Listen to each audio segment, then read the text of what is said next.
1, 2, Two, 3. three. Cool. What Right. was that just done? Well, what that is when you when you come to edit it later in your video editing software, you can sync the video of the clap going together Right. with the audio of the clap coming through the mics. Oh, right. So otherwise you got to try and find it frame by frame where you were. Oh, So okay. I did my guitar videos on Instagram. Yeah. That was the worst part, was trying to match it up, and there was a point where I just went, "Fuck it, like that's close enough." Yeah. No one's gonna notice. I can't even notice, and I played the fucking. Well, hang on. You had to do 2 separate tracks. You had to do the video for it, and then the actual sound. You couldn't just do like film on your phone. Oh, of course you couldn't. Yeah, what we're doing here is exactly what I did for those videos. Because you weren't playing live with what you were covering. Yeah. Got you. Okay, cool. Yeah, because I'm just used to obviously being all of us lot playing at the same time. So everything's happening at the same moment as opposed to what you did there. Yeah, fair play. Yeah. Should probably introduce what this is. So this is a podcast called Harping On. I'm just going to clarify that no thoughts or opinions on this are qualified whatsoever. Bunch of morons just talking shit, really.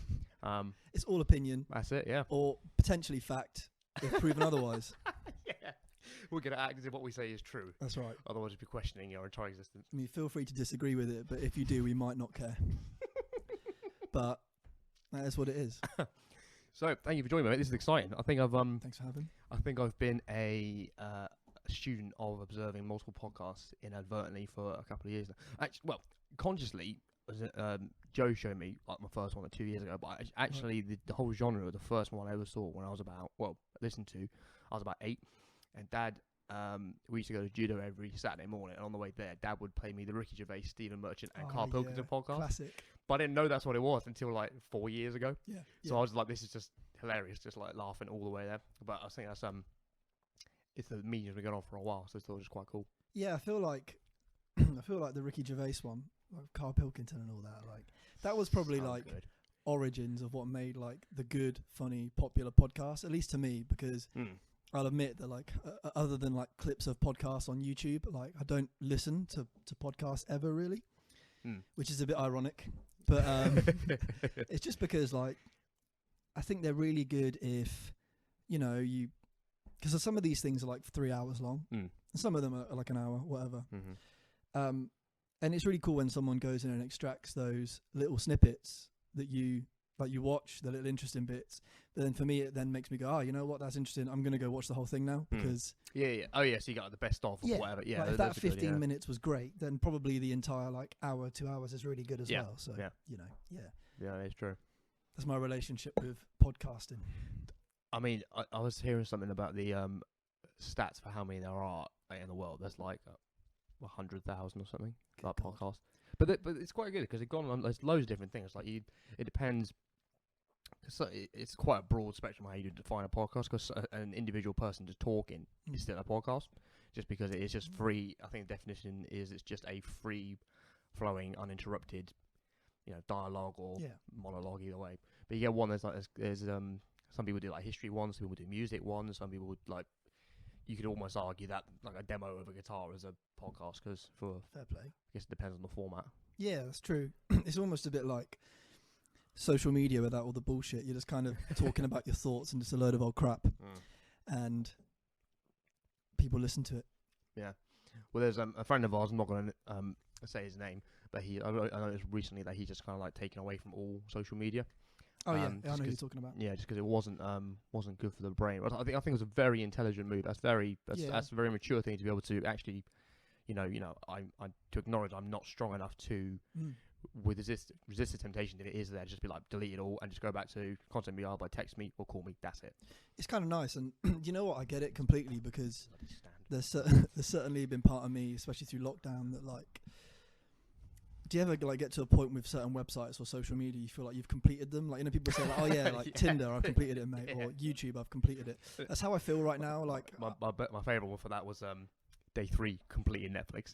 Completed Netflix. That was excellent. It's true though that like I feel like genuinely, initially at the start of the lockdown, I was like, this is cool, like bit of extra time to spend at home, maybe invest some more time into what I like to do, creativity, all that stuff. And now like towards the end of it, I feel like there's a point where I'll go into like one room with the aim of going, okay, I'm going to go play piano for half an hour or Mhm. however long I decide to do it for. Mm. And I'll literally sit there for maybe 10 minutes, maybe play one little thing on the piano, and then be like, can I really be bothered to do that? No, you know what? I'd rather lay on my bed and watch YouTube on my TV, or watch South Park or something, whatever, you know. Yeah.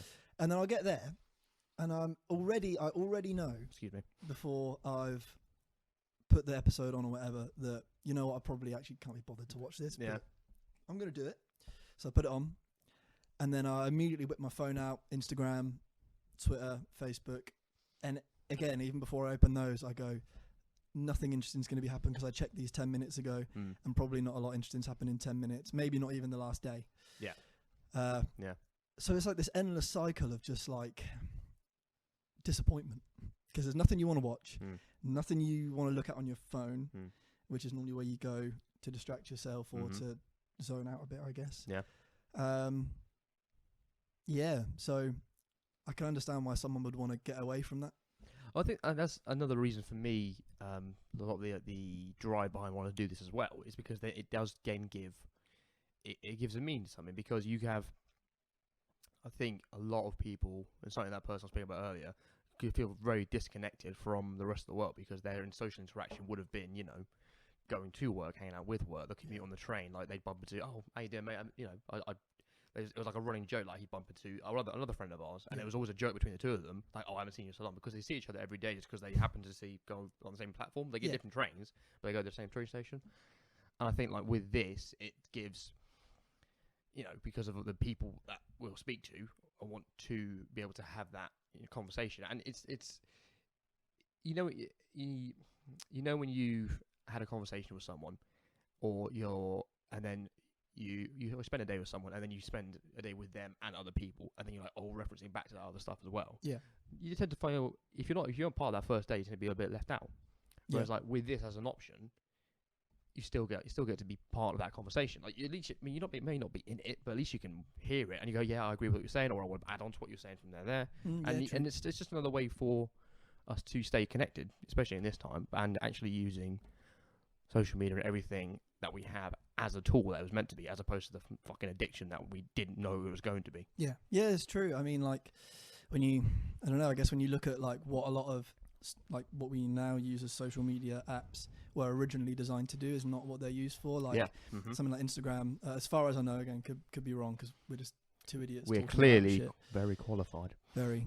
As far as I know, Instagram was just designed by someone that had an iPhone in the early days of the iPhone being a thing, as a way to share photos with his friends. Oh, okay. And you know, like, to a degree, it is still that, but I feel like the connotations of Instagram now are so much more. Like, you know, it's kind of the like instant gratification thing, and you tend to find that nearly every app, nearly every social platform, whatever, is pretty much based around getting a bit of instant grat from something on your phone, whether it's like a funny little YouTube video or Tinder or likes on Instagram. So much of it is based around that. So I guess once you remove that from your life, you'll start finding gratification in the things that humans have found gratification in for like hundreds of years. Yeah.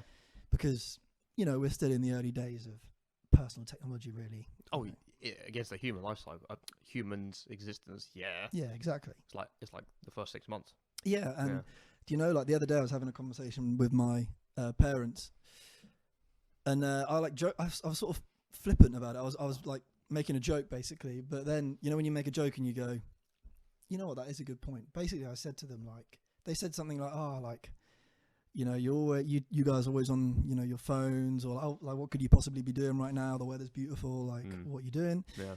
And I was like, nothing really. I'm just looking at stuff. Like, what did you guys even do before like this? What did you do? And they were like, well, you know, we sat around a lot. We listened to music, like, put records on with headphones or whatever, and I was like, what? So you just sat there? And they're like, well, yeah, like you look at the album artwork maybe. But then I suppose also the discovery method for music then was a lot different. So it was more of an event. It wasn't like, you know, like it's kind of quaint now when you think we have a record day. Yeah, I know, record store. I know, it's kind of adorable, especially in those venues.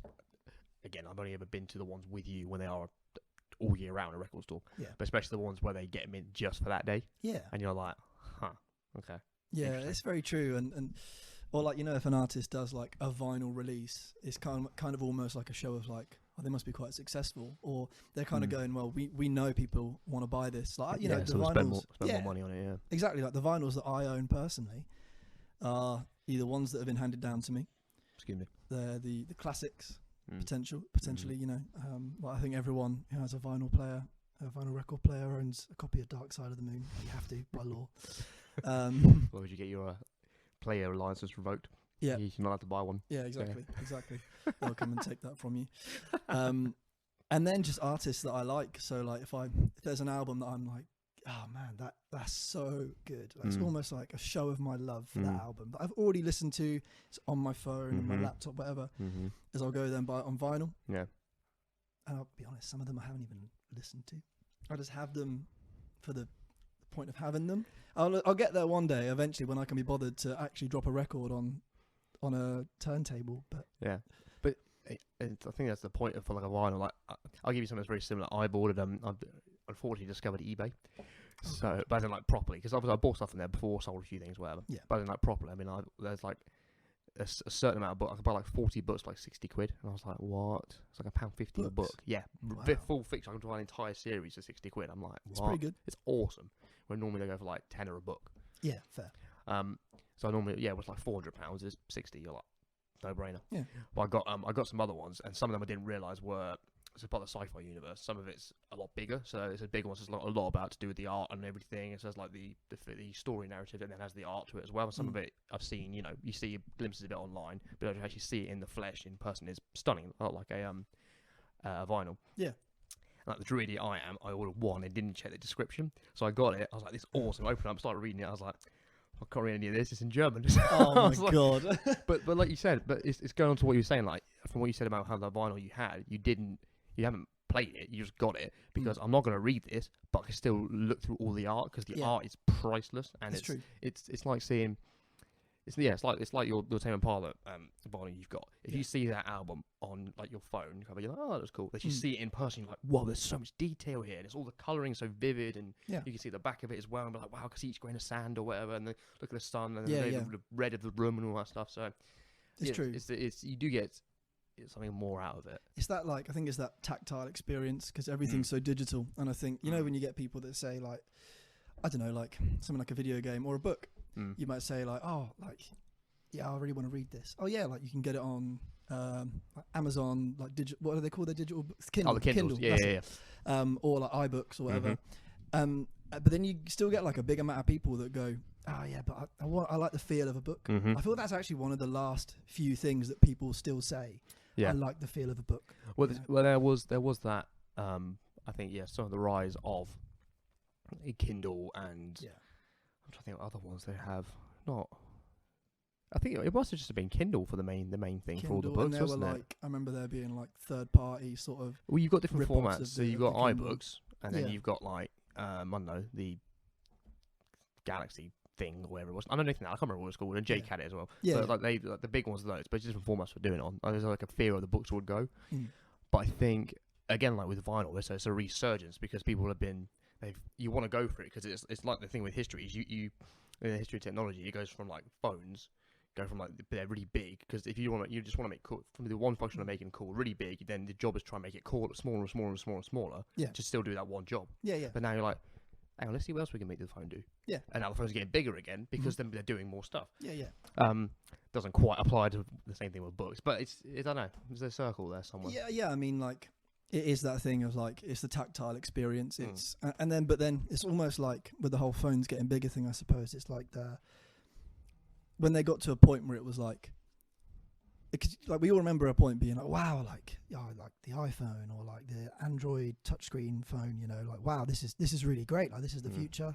No more crappy little keyboards, buttons, all that. And then I do remember a point in time where like the phones were a certain size, and I think like Android phones were starting to get bigger, and then everyone was just going like, they need to just make it bigger. I think even now with like an iPhone like 11 Pro Max, people are still going, oh, you could make a bigger screen, surely. Do you remember when the 5 came out? and everyone was like, "What the hell is this?" I do. I think there's actually the time I'm thinking of is when everyone was like, that needs a bigger screen. Well, I think it was because the phone was bigger, but they'd only gone in one dimension. They hadn't done it in both dimensions, so the screen got longer. It didn't get bigger from point to point though. And they were like, "Oh yeah, we see we did it wrong." So with it the was 6, taller. yeah. So with the 6, they added a little bit more length and then made it wider as well. Yeah. So the whole thing went up in proportion. Whereas like when you get the 5, it's just and you're like. I mean, and all those memes when you had like Obi-Wan with the lightsaber, but the different. Yeah, that was funny. You know, I love that phone. There's like 50 of them. I love that iPhone, but yeah, I think like it just got to that point again where it was like it's like the typical, like, as they call it, the Netflix generation. It's like I can see my Instagram kind of good on this screen, but like I'd love to be able to see that bigger. I'd like to see it better. Yeah, exactly. So, and the technology is getting so advanced now that you almost find like technology. Like if you remember, like say state of the art laptops back in the day, all the technology would go into them first. Like you get, when they used to brand up laptops of like. Well, actually, even your laptop you have here has got Bang & Olufsen sound in it. Yep. Yeah, and they used to do like Beats, Beats audio and all that stuff. Don't tend to find it as much, but you do tend to find it in phones now because they're the products that sell more. So you get like, you'll get like for example, my iPhone has a much like a far superior display to my MacBook or my iPad, which are like big devices. I guess it's because it's the thing you'd use more often, right? You probably use your phone way more than you use anything else. Yeah, well, it's compact. Yeah, and it's always with you. I'm scared of carrying that around because I'm like, I can break it. With 100%. the phone, it's like, whatever. Yeah, I think there's a degree of like care for like a computer because we know how fragile they are. Whereas a phone, it's the opposite. You almost like you sit down at the pub with your friends or like even here, hello mate, and you just whip your phone out, slam it on the table. Like there's a balance to be had because you want to obviously want to kill a car off your phone, but don't worry about it so much that you're neurotic about it. I remember I was at work, I think in December, and this family came in and they were just like looking around and said, "Oh, I'll have this, I'll have that." And I was like, "Okay, we'll come back later on," because I also got the kids with me and everything. And then they went out, and as they went out, the eldest daughter, who must have been about 12, dropped her phone like face down on the steps and burst into tears because it just smashed. And I was thinking. Because I've smashed like 3 of my phones. Yeah. And actually, no, I've only actually smashed one, which was the 6. Oh yeah. I remember just being like, yeah. And I just went, well. And then text message, like, what do I do? Yeah. And then it was just get it fixed next day. Wait an hour, done. I was like, all right, cool. It's just, I think that's also it's an age thing as well because imagine we've been very blessed for our age because of when we grew up. Ignoring primary school because it doesn't count, but again, secondary school, I didn't have a phone in year 7. I did in year 8, but it was like a pay-as-you-go thing. Yeah, I remember like Sony Ericssons and stuff. Yeah. Those were the bomb, bro. Mate, Motorola, man. Yeah, the Motorola Razor. I had a Razor. I had a blue one. Kid, yeah, I had a blue one. And it was one of those ones that you kept it shut and you press a button on the side and there's a little camera camera on the front. Screen. Yeah, that was the best. But I never took it to school because it was like. What do you do? I don't think I ever took it to school until year 10. Yeah, it was when people actually started to use phones for stuff, I guess. Yeah, I mean, technology got to a point I could never get internet on my phone. Or actually, I remember sitting in psychology next to James Brooks in AS, and I just got my new Samsung Galaxy, like the 3. Oh yeah. And I remember being like, press that button. What the hell? I'm on YouTube. I was like. I can do this. Yeah, and I was 16. I was like, oh, okay. Oh, cool. I can do this now. Wow. All right. Cool. Exactly. Like I remember having like one of the earlier iPhones, and the same sort of thing. Right, as I'd come from like a Sony Ericsson, and I had I think it was like an iPhone 3G. Yeah. And it was bought it to school. I was really scared to do so because it was an iPhone, and they were really sought after at the time. Yeah. Still are really, but bought it to school. And I literally remember having it day 1, and I was just on it. And then I remember somebody saying to me, "Is that an iPhone?" And I was like, "Yeah." And like, yeah, it is, yeah. And they're like, "Oh," and like when you can tell somebody already knows the things that it can't do compared to the thing they have. For God's sake. And I remember them saying like, "Oh, so can you send me a song over Bluetooth then?" And I was like, "No, you can't do that." And he went, "What?" Oh, you couldn't do Bluetooth on iPhone? Shit. No, because it's all synced from your iTunes library like an iPod was. And it still is now. I mean, because Apple sells music, so they interesting. Yeah, there's DRM, so you can't just how like on your. Do you remember like the days of like infrared where you probably download a song illegally, probably like. Oh yeah, everyone. Like, who everyone kidding, has. Yeah. And you'd like use that crappy little proprietary cable to sync your Sony Ericsson or whatever the fuck you had. And put the songs on there, and they'd all have shitty names like MP3 underscore 12567. Numb Linkin Park. Right? So that's what they'd be, and it'd be like you'd be listening to it, and I'd be like, "Oh, Matt, what is that? That's great!" And you'd be like, "Oh, it's Linkin Park." And you'd be like, and you send it or whatever. So you put the phones down next to each other with infrared, and you'd be like, "Don't touch them." And then they would transfer. But you're right. Going back to what you said, I do genuinely, like nearly every day, think about how lucky we are to be on that like cusp or that cusp generation where we've had a bit of the old-fashioned style where we've not had intense personal technology, but we're also young enough to understand how it works. So like we're not, because you've got the generations that go like, how do I send an email?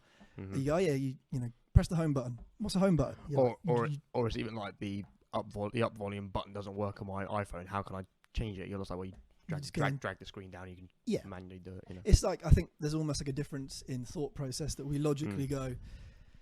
You kind of know what you're working with, so you're like, well, okay, like this thing doesn't work. There will be a way to do this, and then there's the initiative to go. Well, I'll dig in the settings for a bit. If I can't find it, straight to Google, type in how to change volume on an iPhone without the buttons, and you find it. There is something to, as in, people always say, obviously, youth are like sponges, that you learn things better when you're young. And there's like a biochemical truth to that. Right. In a similar way that, as I've been studying that, I found out that you don't, it's the different hormones that are in your body and the different things that make you strong. Oh, a little bit of rain. Yeah, nice.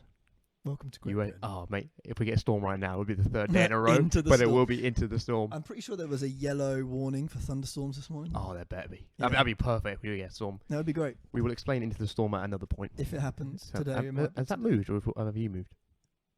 I think it's moved a little bit. Fuck it. What was I saying? I'm trying to sit as close to the table as I can. Hang on. You ready for something really ingenious? You ready? Yeah, go on. Yeah. Oh my god, this is heavy. Yeah, it's quite a heavy table. Ooh, that's coming from me. Hey, there we go. Yeah, that's good. You good? Move in a little bit, mate. See if that's better for you. Perfect. Yeah, that's cool. Yeah, lovely. All right, cool. That's better. Yeah. What so. was I saying? So. To what age of learning? Yeah. So there's why you've got a lot of kids running. You see a lot of kids have got loads of energy and running around all over the place. They're not strong, but they can just go and go and go and go, and the stamina's crazy. It's because their body's running on something which is called HGH, which is human growth hormone. Okay. Which means you have a huge amount of stamina, but literally no strength, just because of the size of your body you are. And then when you hit puberty, again, it's interesting. There's a difference between male and female because typically, when it starts, females typically start earlier, 2 years earlier, and men's typically start 2 years later. Which again is interesting. Big kids. And then the body strength is governed by estrogen or testosterone, respectively. Okay. So, but it means that they're obviously stronger, but we can never get that same sort of stamina unless we train really, really hard the way that kids do. But the kids just automatically have a lot of energy. Yeah, because I think it's because they can't start doing they don't go into puberty up until that point because they have all the energy just to keep them growing and have all that energy and everything just is moving and going everything up because of the growth. Interesting. Which is so I'm sure there's got to be a biochemical similar parallel to that, which is why their brain works a different way to like adults do. It's why really hard for an adult to learn language, whereas a kid can pick it up in like 2 weeks. And there's probably also a degree of like the innocence of a child sort of thing, the whole I don't know, like you got less preconceptions because you haven't lived as long. Because it literally is like when you start something brand new, there's no, like you said, no preconceptions. You've got nobody else's opinion to sort of tarnish what you think about that already. Yep. I think about that a lot actually. Like when you genuinely think about it, humans aren't born or bred with any biases or anything like that, or any preconceptions. You just you learn it all from people, whether good or bad, because some things are good, right? Isn't it something like we're only born with fear of loud noises and like fear of falling or something like that? I think. Okay. I don't know that for sure, but it's something like that. Like there's like fears we're born with, because like I see. Yeah. Like when some animals are born, like there's a really famous, the David Attenborough video of like the lizard that like literally hatches, and all these snakes are going after it, and the lizard just instinctively knows to run up the rocks and go and escape the snakes. Had it just hatched? I know which one you're talking about. I thought it was just like an adult one. I'm pretty sure it just hatched. Oh, okay, that's really cool if it just hatched. I think so. Like, just pegging it down the road. Yeah, just like, right, like imagine that though, like just being born, and the first thing you have to do is escape death. Well, but again, that's interesting about humanity, because we have it with four-legged animals. The reason that they can grow, like a deer. The reason a deer can have is it a calf? I think it's a calf. I think no, that's wrong. Anyway, a deer can have can give birth. Small deer. A foal. A deer can give birth, and then it can like run pretty much straight away. Yeah. Because the animal's on four legs, the hips are wider than a human hips. So it's all about angles. So when we went from apes to the Homo sapiens that we are now, the angles changed. So we had to give birth sooner, otherwise people would just die giving birth because the hips got smaller, because people were upright, putting all their weight on both legs as opposed to all on four legs. Interesting. So you could be, the physical body could be bigger, and then you could carry animals. That's why mammals, except excluding us, carry animals till full term, so they then can just go and run. Interesting. Very interesting. Weirdly, on that topic, with learning stuff as you get older, as you know, picked up trying to play drums recently. Yes. Something I've wanted to do for a long time, because I've, ever since I was really young, played instruments. Like started on piano. Yeah. Moved on to guitar and bass and things like that, and now like drums. I guess rhythm was something I always wanted to explore. And you know what? Like on that, I suppose like there is a part of me that finds it a little bit more difficult to take it all in now. Like I think my tolerance for when I was younger, sort of being able to sit in front of a YouTube guitar lesson or have someone sit there and tell me essentially what to do, how to do it, the tolerance is way higher. I don't know, again, if that's just me getting older and being like, oh, fuck off, you're not going to tell me what to do. Because I know that I could have someone like you or someone that I know, they could probably teach me. But there's the part of me that when I look at like YouTube drum videos, I'm just like, oh, fuck off. Like, taking so long to get into it just to teach me a basic like beat or like a snare roll. Yeah. Like, just do the thing. And I think it's I'm gonna back you up a little bit here, as in like I'm gonna be flat at you a little bit. I think it's more of it's an instrument, but it's completely different to anything you've ever done before, because you can have like guitar, piano is one instrument, guitar, bass, violin, harp, all of those stringed ones are all basically the same thing in different heights and pitch and all stuff. Whereas drum is a completely different animal because it's rhythm, it's rhythm and sound, as opposed to guitar is sound and feel. Whereas drum is it's tempo, it's beat, because of the instrument that it is the backbone to a song. So it's, to cut yourself more slack, it's harder to learn if you've already done all that other stuff, because your brain is going to be thinking, okay, I'm going to be very musical about it. I'm going to like A, B, C, D, E, F, G, whatever. Whereas like this is just, you can be technical about it, but if you try and assign a note to a drum, it's going to be very difficult. If you label the whole kit as A, B, C, D, whatever, you're not going to get anywhere. Whereas it's got to be, it's just got to be just sound. Yeah, I feel that. Like, thank you, first of all. It is different. It's if you've done from nothing to drums, easy. Yeah. Easy. But you've already had that musical catalogue of other instruments, so it's going to be difficult. It's like you have your mindset already on the way it's supposed to be. Like, I think for me, I'm always thinking, like you say, like feel, tone. You're thinking of like, you know, what melody would sound good here, what chords would go nice here, you know. Whereas like you say, timing is important with all music, but with drums, it's like, it's weird. Like if you're playing the guitar, like you're jamming on your own or the piano, you're not going like 1, 2, 3, 4, like staying in time. I think you just kind of instinctively do stay in enough time that your brain doesn't go, God, that sounds crap. Yeah, you know, you just play it. Whereas with drums, the second you start to go out of time that is noticeable, it sounds awful. You're just sat there like, oh shit. But then I also find that sometimes like you'll be like, oh, okay, I need to speed up a little bit, and you feel like you're speeding up, but nothing seems to change. You're just like, have I lost the energy to do this? Like, there's a weird game I used to play with myself. It was probably a very bad idea because it promotes bad timing. But I listened to a song and like all the way through it, I'd deliberately try and count faster. So it's really weird because the beat itself wouldn't change, but I'd try and count faster or count slower. Interesting. Because there's such a minute band you can work within. Because it's, as we well know, it's not just 1, 2, 3, 4, and that's it. You can go infinitely small to how precise you're going to be. Yeah. So you can go 1, 2, 3, 4, or 1 and 2 and 3 and 4 and 1 again and 2 again and 3, and you can keep going and going and going, and then you can just do these tiny little minute count differences at a completely different time. It's true, yeah. I don't know what relevance or help that has to this conversation, but it's just a weird little thing I used to do. That was, well, it's similar, right? So funny you said that, because immediately the thing it made me think of was, I remember when in music in school, when we had to do a singing, we basically had to sing, and we were getting, like, as part of the exam we had to sing and get graded on it. Yeah. And we were singing lessons, proper singing lessons from someone that does that as a job. And the thing they said was, if you ever sing flat, or you have someone that sings flat, because a lot of people sing flat without knowing, like they go for like a high note and it's just flat as hell, and you can hear it. Most people can, some people can't, whatever. So her tip was always to aim for a higher note than you mean to reach, and more than likely you'll reach that note. So if you're like singing and someone goes, "Oh, you sung that a bit really flat," aim for a higher note, and you'll more than likely get there. Interesting. Yeah. Okay.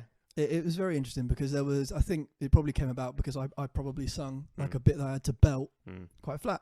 And I always just think about that. It's like, God, that's a bit out of my range. So I'll go for like, if I need to sing like not even like, if I need to sing a C, I'll go for a C sharp. It is literally like, if I need to sing like a C, I'll go for like a microtone higher, so not quite a C sharp, something in between. Microtone. Yeah. It's making up words now. No, it's real. It'd be semitone. No, semitone would be that C to C sharp.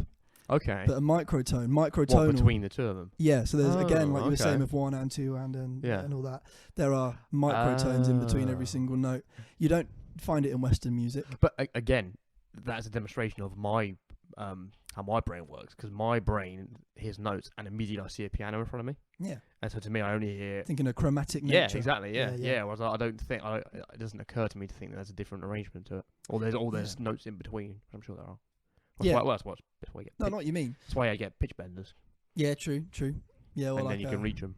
Yeah, or like I guess on stringed instruments, maybe a bend, something like that. You know, guitar players use that all the time, rely on that a lot, all the time, because it sounds great. But yeah, piano, like it's almost like, I think that's what makes the piano beautiful, is it like it is almost so perfect. And obviously you can fuck it up really easily, but if you know roughly what you're doing, you can make something quite simple sound quite beautiful. Oh yeah, well it's like those years ago when these channels kept coming out with or was it they demonstrated how every pop song is just these 4 chords. Yeah. And you're like, yeah, fair enough. Yeah, it's true. Cool. Why not? It is true. But then it kind of, it's an interesting comment about music in itself, because it's like you make it either means that it's, you know, many things actually, but it means you can make things sound good. It doesn't have to be complicated. Yeah, 100%. Like when you actually look at like a lot of popular music and popular songs, and you know what we can say as having been in a band together, going to an unspeakable amount of gigs, seeing either professional bands or bands that are same level, right? Or lower. Yeah, or or lower. I'll say no more about that on camera and recording. Or lower. You come to realise that the ones that really go in, you're like these guys are great musicians. Like these people can play. They're almost the ones that you kind of switch off for the most, because you're like, wow, they're technically amazing, but you can only appreciate that as a musician.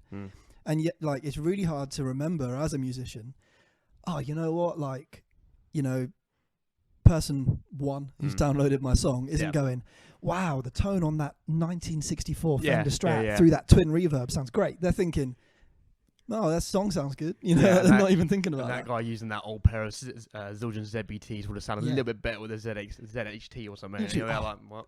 That 65 Ludwig snare sounds great. Yeah. They're not thinking that.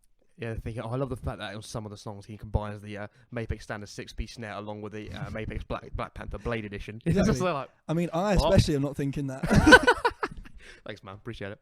But no, I mean, it is true. Like, you don't, like, there's this whole argument, right, in music. So I've been looking, as you know, I spend like all my money on music stuff just because I like it. Really? I never know. No, yeah, did you not know? I do. Just because I like it, and the way I see it is, I always describe when people go, "Do you really need another guitar? Or you don't need another amp?" I always say, okay, like, imagine, right, you've got a painter, right? Let's think of like a really great painter. You've got Van Gogh, right? Yeah. Yeah. I'm not saying I'm as good as Van Gogh. Yeah. But what I'm saying is, imagine you get a painter and they've got a canvas and they've got the colours black and white. There's only so much they can do with that. So they go, well, you know what, man? I'm gonna buy red, green, and blue, and then they can paint more stuff. And then if they go, I mean, I guess with paint you'd mix it, so this analogy's fucked already. But no, keep going, man. I like it. Go on. So then you go, okay, I've got red, green, and blue, and black and white. That's good, Yeah. and I can paint some nice pictures with this. But what would really be nice is if I could add like, just back up a little, mate. You're kind of shouting a little bit, just because you're that close. Okay. Yeah, it's better. But then, Yeah. actually, I could just turn myself down a little. All right, cool. Either way. There we go. So yeah, anyway, yeah. Then imagine the painter goes like, oh, you know what? I really would like to add purple. Or, Come on, keep it going. Keep it going. Keep it purple going. or yellow, Yeah, or something like that. Yeah. But you know what? So and so said I don't need another color, so I'm just not gonna buy it. Okay. So Yeah. fuck it. Yeah. That's the way I describe But you're buying never instruments. No, it makes sense because you're never gonna know. You're never gonna know what colours you could have had if you only ever use the same sort of paint. Exactly. Yeah, it's Exactly. only by getting new ones in you're gonna know. Yeah. Yeah, it's true. Yeah, it works. Yeah. But yeah, so I've been looking into instruments, like more instruments. I want to buy like a new synth, right? And there's a few that I've been looking at. And what you find a lot in like synthesizers is you got people that are like analog versus digital. And for me, I'm in the camp of I couldn't care less, like whether it's analog or digital, as long as it makes the sounds I want it to make. Yeah, fair point. Yeah. Because at the end of the day, like, again, you know that the person listening to it is not going, hang on a minute, that's a digital. That's a digital. He's just cheating. How turn this off. dare he? Yeah. No one's doing that. Yeah. They're going, this is an absolute banger. Yeah. Because could you tell me, like, if we turned a song on right now, right? I couldn't tell you. You probably couldn't tell me if someone was using like a plugin, which is like a computer downloaded software synth, or a real one. The only people who are going to know that are people who use it. It's like me with drums. I could tell you someone was a sample drums and stuff. Not even sample, because Dave Grohl, when stand up by the Prodigy, that is a sample of him actually playing drums. They just loop it, but it's a drum machine versus a real kit. So a drum machine would be, I don't know, Eminem rap track. That's a drum machine. Whereas 1975, that's him actually playing. Right. Okay. Or Foo Fighters, that's them actually playing. Yeah. So I can tell you the difference between that, just because that no human is that precise.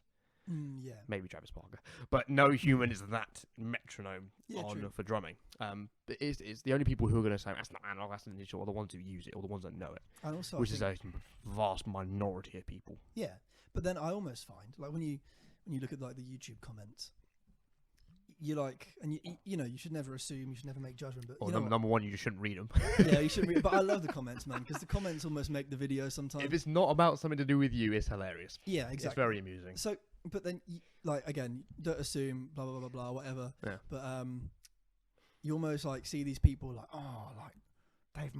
Roland have made this digital. What are they making shit for? And then you like click on like the person's profile, or you just look at them, and immediately you go, well, let's be honest, mate. Like, you've probably got it in like a basement somewhere, and it's just like a obsession. And there's nothing wrong with that. Like, everyone has the things they want to buy out of obsession for hobby, and everyone has. You should be feeding each other's obsessions as going, yours is wrong, mine's right. It's exactly. It's having that ability to go like, okay, you know what? I don't want this because I personally do not like digital synthesizers, right? Okay. I would buy this analog thing, whatever the fuck. But, you know, synthesizers is not even the thing. It's just having the ability to go, whilst this isn't right for me, this is someone that tours the world playing music, someone that wants to just create new sounds. This is great for them. And that's what pisses me off, man. When motherfuckers come through and go, that's terrible shit now, why would anyone want this?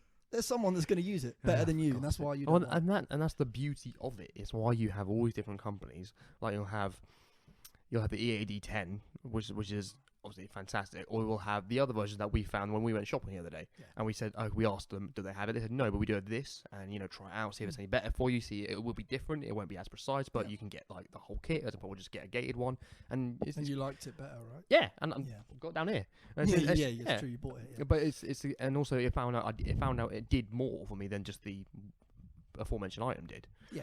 But it's and also all the idiots don't realise is that industry and creations and stuff thrive on competition and variants. Yeah, these companies don't actually care whether you want it or not, really. Well, and it's like, and me and you go back and forth because you've got Apple, I've got Android, but we'd have one less thing to talk about if we both had the same phone. If phones weren't even branded, if phones were just a thing, it would just be phone. Yeah, true.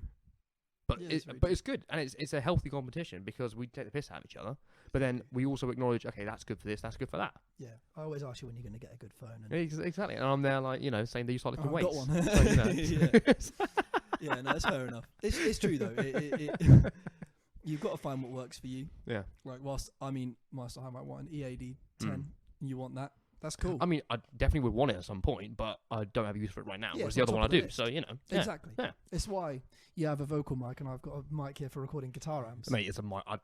Exactly. I was surprised this thing still works, to be honest, because this is so old. That's a good mic. It's an SM58. I think it's the most popular mic for vocals in the world. So for like live vocals. Yeah. Well, I mean, this was my sister's for her. Oh God. So she got this and the Behringer amp. Oh yeah. At the same point, I can't remember how old she must have been. 12, 13, something like that. Wow. So this obviously the cable is like 2 months old, but the mic itself is very old. It looks better than I did at 13. This has got more definition. Way more definition. It's got a better tan. It looks better. Skin's clearer for sure. Less teeth. Yeah. I was speaking to Amy was talking about she's like, oh, my teeth are really crooked because all three of us went through braces and none of us do our retainer. And she was like, damn, I wish we'd done that. You have to do your retainer. I do my retainer every 2 days. But I was like, yeah, Amy had, because she had to get canine pulled down. She had to get them pulled apart and this because it was growing sideways to the roof of her mouth. I had as well. But I was saying to them, I was like, yeah, just bear in mind you had to get that one. You had a problem where you had just the teeth would move a little bit. Yeah. I was like, Josh had too many teeth. Yeah. And they were like, what? I was like, yeah, he looked like a shark because he had a whole another row up here. Yeah. I was like, that was way worse. I didn't see him for like a week after the operation. Yeah, it was horrible. Yeah, because they pulled out half his face, and I'm just like, it wouldn't have been fun for you, but just bear in mind that some people get it worse because he had loads of teeth. I remember you having them. 2 here. Yeah, you had like 6 or 7 extra teeth. Yeah, something like that. But they were like growing above it. It was like that. Yeah, so I had two. Like a shark. Yeah, or a vampire. Nah, Joe looks like a vampire because he's got that proper canines. The classic canine. So had the 2 canines and then had molars at the back as well that were too big. Who is that? Your dad. What do you mean? Who is that? Is he warming up? You know who lives here? Yeah. Yeah, you're right. What's up, man? Yeah. Yeah. Yeah. Maybe that's a time for another drink. Yeah, Tom. Well, what do you want to do? Do you want to just pause it, or do you want to keep it going? Just keep it going and just change it. Yeah, all right, cool. Yeah.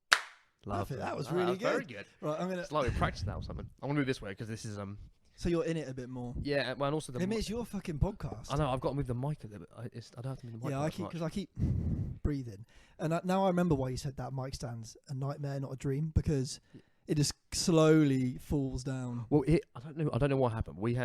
I remember at one point we ended up having 2. I'm sure Shat must have brought one and then just it's vanished over time. Yeah. Because we've got the silver and black one. Then we used to have a black one as well. Yeah, he does. But the problem we always had is this obviously unscrewed, and for some reason we took it off both of them. And then when we tried to put them back on again, we always end up putting the wrong one on the wrong thing, so the mic's always like falling out. So it'd always be like tilting down slowly as you're performing. Well, this is. I mean, the mic actual clamp itself was fine. It's just this is old. Yeah. So it's just the weight of it and just getting it right. Worn out old. I mean, maybe I could have like gotten away with putting the stand here. So then it's because of the weight ratio. So if I had that further along there, it wouldn't tilt as much. I don't know. It's working now, so who cares? Yeah, absolutely. Fuck it. Yeah. Do you know what I'm enjoying so far about this podcast, Matt? What?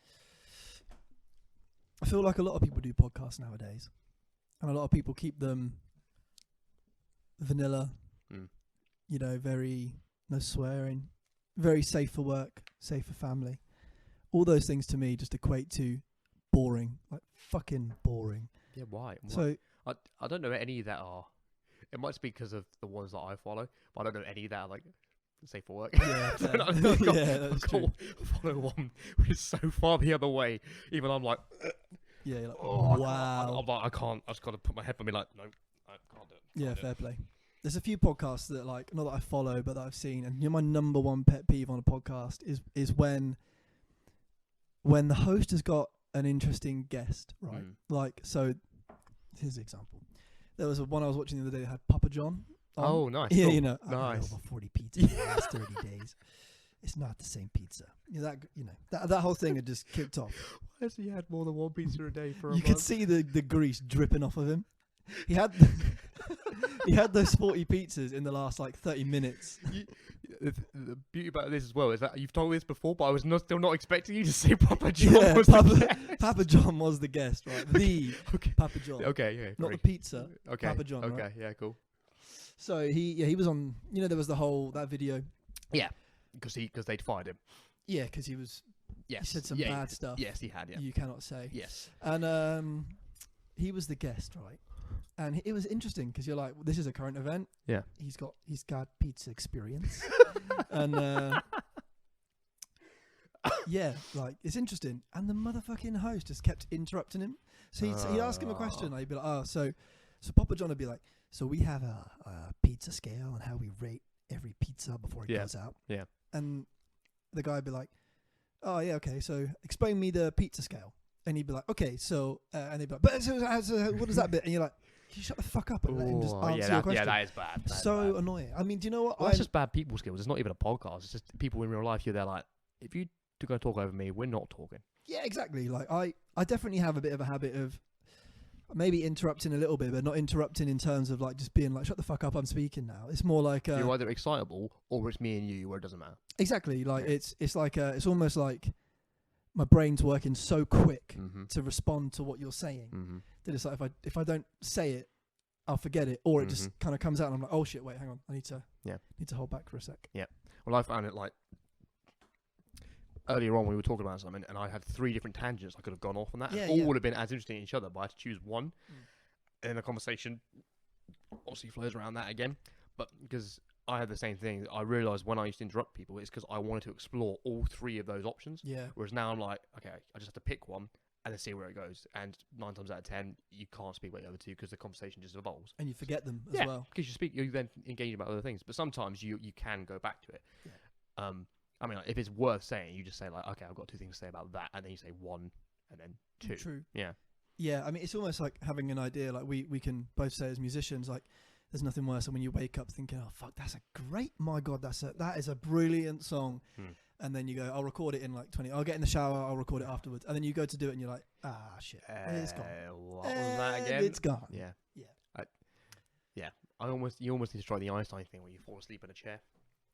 So then when you think, because we all have it, we all come up with things as we're falling asleep. Yeah. But it's because it's like half in that sleep window, it's half in that Yeah. awake, half in that dream thing. So it It's kind of like melds peak into creative one. time. Yeah. So it's like that blend. Oh, we just hit on something. That window between being awake and being asleep is where creation happens and where all music comes from. Yeah, it is It's true. a very huge statement to say all music comes from that. That is Wow. that is guarantee it doesn't come from that window. Maybe it's something to do with Not all of it. relaxation. Let's not say music. Let's just say creation. Let's just say. Yeah, sure. Let's say that it comes from that window. Interesting. I think we've always said that the best music we ever wrote was when we were just completely relaxed. Like there was no, there was no, oh, we need to go in and write 12 songs today. It was literally like, let's go to Matt's. Let's fucking have some beers. Like, let's just relax. Let's not even fucking write anything. Let's just chill and jam. One of the most. I don't think we create anything, but I think the most passion, the most energy we put into it was the day we had like a bonfire in my garden. Yeah. And Yeah. You know the one. Yeah. And then I think we just went in for like 3 hours, and we were like, it's true. But it was awesome. It was really, really good, and you were just like, what the hell? Yeah, it's very, very true. It's. Do you know what I found like over lockdown? You almost need stuff to write about. And initially, when I first got into lockdown, it was almost like loads of ideas flowing out. Would record a load of stuff, send it to you guys. As we're getting towards the end of it, like it's almost like, you know what, I can't write a song about being stuck in a house for 3 months. Like, Yeah, and you can't write a song about it. You can't create anything because nothing's happening. No, all you can do is just get really good at your craft. You can't like work on yourself. Be good at Yeah. yourself. Because we're on lockdown, we're not working. There's nothing to talk about. exactly. And do you know what? I definitely think like if this didn't happen, I wouldn't be at the stage I'm at with any of the instruments. And the thing is, I feel and personally as well. yeah, exactly. Yeah, 100%. Like Mhm. I think like you know we were all very competent at our instruments before because otherwise we wouldn't have been able to play them in a band, right? But I feel now I'm you know almost got to another level with some of the just the understanding because it's having the pure time. It's not to do with like level of skill or talent. It is literally like I've had every single day for 3 months to go. You know what? That setting on that synthesizer or that guitar song that I knew would take me hours to learn. I'm just gonna learn it because I have the time now. Whereas before it was like you get home from work and you'd be like, fuck it, like I could either go and learn a song and keep my brain working like I've been doing at work for the last 8 hours, or I can go get some snacks, lay in bed, whack the TV on and just chill. And 9 times out of 10, if you're knackered, you'll take the chill option. Or you'll play for pleasure, not for learning. You'll go play the guitar songs you know already. For your job role, is it mentally taxing? As in, does it require your brain to be like, sort of aware, or is it just kind of monotonous? I think there's quite a lot of decision making and there's quite a lot of multitasking. So okay, cool. I would almost say that it's one of those things that it can be quite physically like taxing because you're like moving around quite a lot. But then also like you tend to be that you're maybe one of only 2 people in the building that does that role the entire time. So every single request for your department comes to you or to that one other person. But 9 times out of 10, it's one or the other. You know, one person or the other person. Right? Okay. So you kind of have a weird mix of like it can be physically and mentally taxing because you're always thinking like I've got to do this and I've got this amount of time to do it, and then this person's giving me this, so I've got to do that. Yeah. And blah blah blah blah blah. You know, it just keeps going again. The list just seems to build up, and you have to in yourself prioritize that. Good. Okay. I prefer that for myself and for you if it was like that as opposed to monotonous. Because what about you? It really varies. If I'm doing rotas and like organising staff and which I've got to do at a certain point because they cancelled like my staff for next week, so I don't know when I'm going to go back. If I've got to do that stuff, I really enjoy it. I love organising people and be like, right, this day and that day, you've had those many days, so I can't put you there, but I can put you here, but then you've got that thing after that. So that's a lot of fun. Yeah. Because it actually gets my brain working. It's very creative. And I love working out like all the targets and where we are, what we need to get, how we're going to do it, break it all down, percentages, decimal points, split up, divide between every single person. I enjoy doing that because my brain works well with that. But if I've done that and it's a quiet day, you're there just like, bruh. It's brain work, not body work. Sort of thing. Yeah.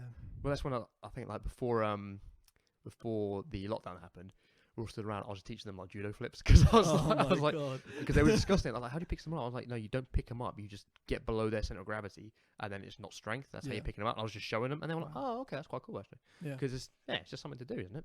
Do you know the judo chop from Austin Powers? It's a very advanced move for that one. You get that on 4th dan of judo. Is that right? Yeah, exactly. Like Scientology, you gotta be very careful and just don't try it at home. That's for sure. Fair. It's a very, very advanced move. What do they call the levels of Scientology again? It's got like a name, hasn't it? Oh damn! And like Tom Cruise and one other person are the only ones. Shaq would know. I don't know. There are levels. But yeah. Theta, some theta level. So it's like Thetan 4 or like IC4 or something like that. Some bullshit. Yeah, whatever Thetan you are, I don't know. But I mean, it's nice that we everyone gets a planet when they die, according to them. Yeah. But you're also part of Scientology for like 86 years or something. You sign in for, and you're like, Elon Musk. I'm probably not going to live that long. You're like, yeah. Okay. So even when you die, you're still there. You're just in a coffin behind the counter, just like serving drinks or something. Transcending to your planet. Yeah. To Mars. Have you seen you've seen all of Space Force, right? Yeah. It killed me. So many things killed me about that. You know, it's quite good. I really enjoyed it. I enjoyed it. You know, the Jimmy Chong, the little so he's the little Chinese guy. Oh yeah, the tech guy. Yeah. You know, in the I don't know if I want to do spoiler alert. You know, in the I think it's penultimate or final episode where they're like up in space. Yeah. And John Malkovich is talking to like the head Chinese science advisor. That is Jimmy Chong's dad in real life. No. Because it's a hilarious story.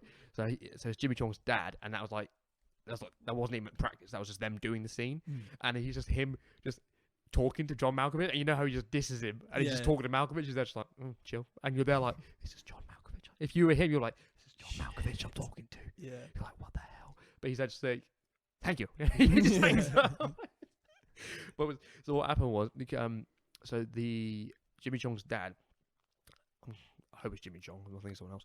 But so the guy in Space Force, his dad is like was a salesman, and when he found out someone could be an actor or a comedian, he was like, "Oh, what's that? You know, that seems pretty boring." He's like, "Oh, I could do it." And Jimmy was like, "Well, fine, you could do it then." So he did, and got all of his auditions, and he's like really famous in China now. You are kidding me! What a guy! So funny. Oh wow! Because he's just like, he's just hanging out with him. It's like, that is so funny. That's hilarious. I really like Space Force. Initially, I was a bit like, the first episode, I was just like, this bruh. is too real. I was like, this isn't funny. And then it got in, I was like, okay, that's better. It's just one of those things. I think because it's from the creators of The Office, everyone was like, it's going to be like Office levels of funny, and it isn't that funny. But then again, for me, I would also think The Office is like, however many seasons deep.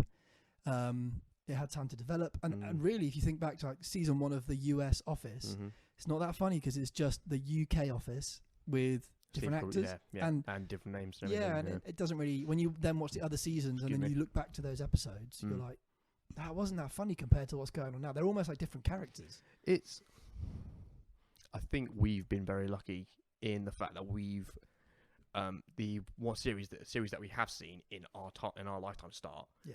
The majority have been awesome. So let's think about it. Modern Family season 1, masterpiece. IT Crowd, masterpiece. Oh yeah, I love the IT Crowd.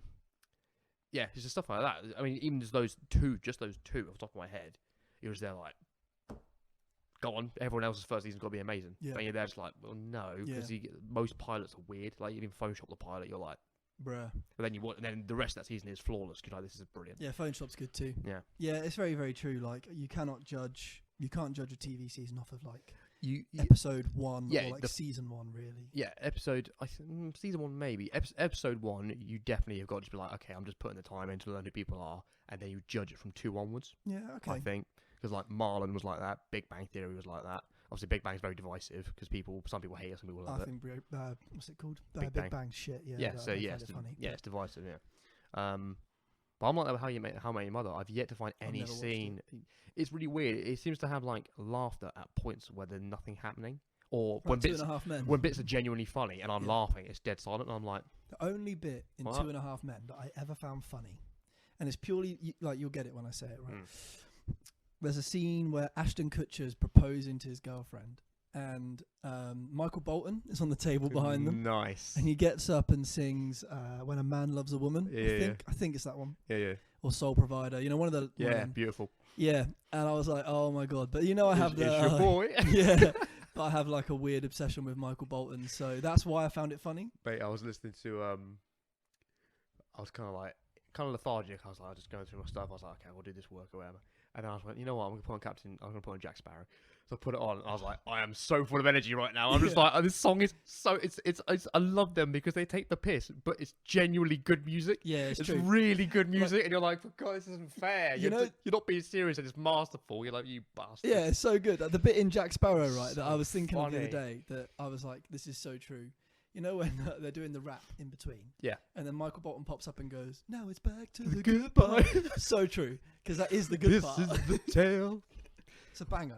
It's such a good song. It's a true banger. Such a good song. They're all good songs. Yeah, they're all good songs. They're all just good songs. It's so Just annoying. in My Pants, classic. I like Three-Way was good. Mother's Day. Threw It on the Ground. That's a good song. I don't think I've heard that one. I took it and threw it on the ground. No, I haven't. Need to watch it. I'm a boss. Like a boss. Yeah, the Bin Laden song. Yeah, is excellent. Dick in a Box, I wasn't that much of a fan of. My dick in a box. Yeah, it wasn't that good. Don't like a bit of JT in there. No, I do. Oh, of course. How could we not say I'm on a boat? Oh yeah. And T-Pain. I love in Brooklyn Nine-Nine, they get all three of the Lonely Island in there in different parts of it. Really? So in the new season, I haven't seen that. This is how much of a nerd I am. Season 4. I've seen that season. It's okay. Season 4, right at the beginning. You know when they're in Florida. Spoiler. Oh god. Spoiler alert. Yeah, okay, yeah. And it's the manager of the little putt thing. Yeah. So he's the arcade. Yeah. And then the other one is season 5. You know when there's that Rose is involved in that shootout that we never see. Yes. So because they go in the morning, they're going to do this course. And it's like, oh, this dude was supposed to take it, but he's hurt himself, so this other guy he's going to take over. Yeah. And Jake's like, oh, damn. And he's like, what? He's like, I accidentally shot him in the eye with a BB pellet. And he's like, he walks over like a water jug. That's the other one from Lonely Island. Brilliant. And he's like yelling at a door. But I was like, well done, boys. Well done. Just get those cameos in. Well done. Yeah, it's true. Do you know what? Like, I feel there's certain shows, the ones that I really like are the ones that I almost feel like I could have had this idea, or this has been in my head, like South Park, right? I don't know how much South Park you watch. Yeah. The episode for me, nowhere near as much as you do, but I know it. I love South Park. Yeah. The thing is, I go through phases of like not watching it for like a year and then rediscover it all again and go, oh yeah, fuck, this is brilliant. And there's one episode, and it's my favorite episode. It's the one with Bono. Have you seen that one? Again, we've spoiled like 4 or 5 different TV shows. Actually, in our defense, this is number 3, and this is South Park. You should have seen it by now. Yeah, literally. I don't care that much more about them, but if you like it, you should see it by now. If you've not seen it, you should have seen it, especially because it's about fucking Bono. Bono in a cartoon. Yeah, it's hilarious. So me and Shaq used to take the piss out of Bono a lot, and you too. Just because Bono's he's wearing sunglasses indoors. Yeah. Like, let's be honest, he's a knob. And he does a lot of great stuff, obviously, but it still doesn't excuse the fact that he is in himself a knob. Yeah, he's a bell. Yeah. So basically, the premise of the episode is that Randy, who's this character in the show, takes a giant shit, right? And it's the biggest shit in the world. But then it turns out that Bono holds that record. Like a Tenacious D song. Yeah, the biggest shit in the world. So Bono's like, hang on a minute, you've broken my record. What the fuck? So Bono then goes and takes a bigger shit. Randy then takes a bigger shit. Oh god! And they're like, actually, Randy, this isn't the record because the biggest shit is actually Bono. He was actually a turd that they nurtured to health through male breast milk, and he became Bono. So it's so fucking funny. But then the biggest part is that like it takes the piss out of. You ever heard the song Vertigo by U2? It takes that. So but we would never hear it. It's not the most famous song. Yeah, he answers the phone like, hello. So funny. Like, honestly. And these are all the things me and Shaq used to take the piss out of, all the Bono stuff. Whenever his name would mention it, but hello. And they do that in South Park. And you're like, yes, what we do, yeah. It's so good. Well, that's why I love those guys, because they, obviously with them and Team America, and they were saying the reason we do this because we hate actors. And we just hate actors and there's obviously these famous, pretentious people. Right. And that's why we've made this stuff, because like Team America, instead of calling it the actual organisation, which is the Screen Actors Guild (SAG), they called it the Film Actors Guild (FAG). They paraphrase a speech where someone was like, "SAG's done a really good work, they've done really humanitarian efforts," and they just got the piss take of Alec Baldwin saying, "Well done, fag." It's just like, God's sake! But that's it. They do that sort of stuff, like the things that you think no one can do this because it's too over the line. And they're just like, let's put puppets in. Done. It, yeah, like the one about sex. My God. Yeah. I mean, the fact that they went, you know what? That's a really good idea. Let's need to make it happen. They went, done. Cool. Yeah.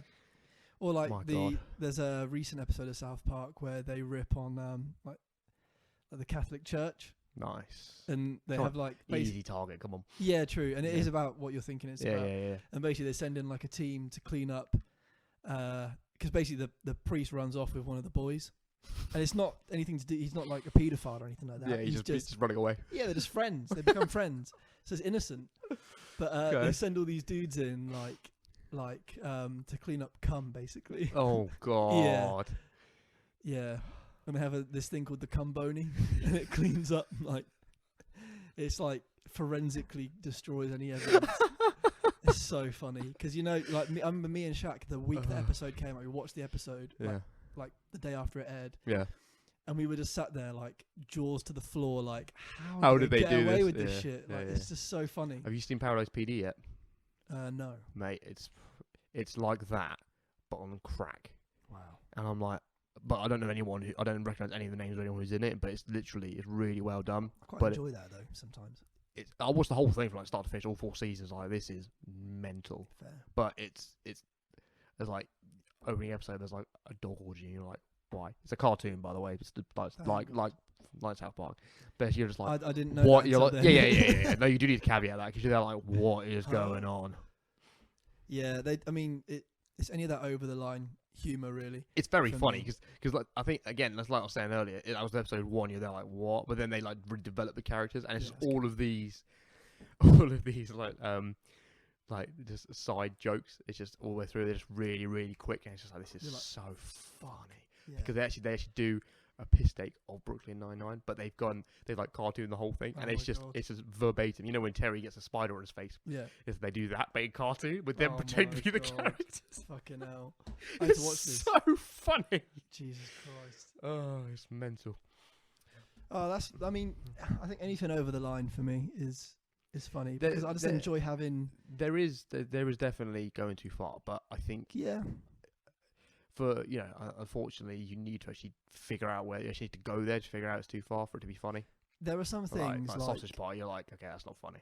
Yeah, Sausage Party wasn't funny. But you need to actually watch it to be like, okay, this isn't funny. Yeah, otherwise, but it's good they did it so that you know not to do that. I almost think when something's over the line in the wrong way, it makes you cringe. Like did you ever watch Little Britain USA? No. So Little Britain, I feel, whilst it's of its time, for sure. It definitely is. There's, it's funny. Like, it was funny. Some parts of it were funny. But then like Little Britain USA was like over the line in a way that was just cringy. Like, it just wasn't that funny. I can imagine. You shouldn't say that. Oh, not out of like, people that get offended by fucking everything. Like, I can imagine it's just uncomfortable because like you should have just left it kind of thing. Like, you shouldn't have done that. Like the scene I remember from it the most, and this is not even over the line. It's just straight up not funny. Was like they had these 2 muscle dudes that had tiny dicks, and they got their tiny dicks out. And right, that's not needed. It's not funny. No, it's not needed. It's almost like the joke here is nudity. Right, but the joke here is nudity, but the joke really is like roid heads with tiny dicks. But actually, the funny part is meant to be the nudity. It's a bit like a fart joke, but then the fart joke isn't funny. Like the shock value is meant to be the humor, but it's not funny. Yeah, it doesn't appeal to me, that sort of thing. Yeah, it's just not funny. funny with, if you want to find something that's funny, is roid dudes. And they're huge, and they're like, an interview's like, you've been on steroids for 10 years, and you're like, would you, and this is what I saw, and it's like, obviously you're massive, you're big, would you say that any drawbacks or negatives to doing it? And the guy's like, well, I feel like it's really good, and I haven't had a problem with it at all, I think everyone should go on it, and you're there like, oh, Jesus Christ, So nothing, not your voice, nothing at all? No, absolutely fine. It's been great. You're like, okay, mate. All right, cool. As long as you're happy. Well, nice to meet you. Thanks. Yeah, thanks for your time. Did you ever That's funny. Yeah, that is funny. That's funny. Because you're like, they're just like, yeah, I'm good. You're like, okay. Bruh. But there's a Louis Theroux documentary about bodybuilding, and there's a roid head in that. And is it the same one where they talk about the muscle implants, or is it separate, or is it actual bodybuilding? Because I've seen the muscle implant one, which is weird. That's horrible. That guy looks terrible. Yeah, you've seen it as well. Yeah, yeah. I was made me very unhappy. Under the Knife is what that one's called. Yeah, so it's a different one. Oh, okay, fine. But there's one I'm pretty sure. No, it was part of just a standalone. I think it was either standalone or Weird Weekends era of Louis Theroux. Okay. But he basically, I think he goes to LA and he talks to this dude, and he's doing like a topless photo shoot, like a swimwear photo shoot, and this guy's bulge is very small. And he does ask him about that, and the guy gets, from memory, gets very uncomfortable and almost kind of angry. So, yeah. I can imagine, that would make sense. I mean, there's some people who do it. Like, there's some guys who've spoken about, I started doing roids, and then I just couldn't get an erection. And it's just like, he's like, well, I dropped that immediately. And you're like, okay. You'd be surprised how many drugs impair you from getting a boner. I'm sure. Yeah, I imagine. A lot of antidepressants, a lot of people don't know, a lot of antidepressants stop you getting a boner for about a week, and then it subsides. But still, do you not think it's weird that something can do that to you? That's the problem with all these sort of medicines. Everything's got a side effect because it's all synthetic. Yeah. One way or another, there's going to be a side effect to it. True. Yeah, it's very strange. We live in a weird world. Sometimes I actually when you objectively think about how we live and where we're at as a race. Well, I As think humankind. the fact that we're actually here is weird. The fact Yeah. that we actually exist and this is possible is weird. This That's is it. weird. The That's fact that- weird. I don't know how that works. Yeah, that's true. I don't know how this works. The fact that I can speak through this and it actually comes out louder Yeah. through this than actually coming out of my mouth baffles And me. clearer, and we sound better. So And after a couple just- of these, you look way better. that's why I'm on Heineken Zero. Heineken Zero. Drive responsibly, kids. Yeah, definitely drive responsibly because it has no alcohol in it. Exactly. I just get a Coke. I wanted to have solidarity with you, and Coke is, actually, I'd get a sugar crash from Coke, Oh, which yeah, is good worse point. than this. So See, the difference between me and Matt is Matt and I. good boy, caught thank- yourself there. Well done. Thank you, yeah.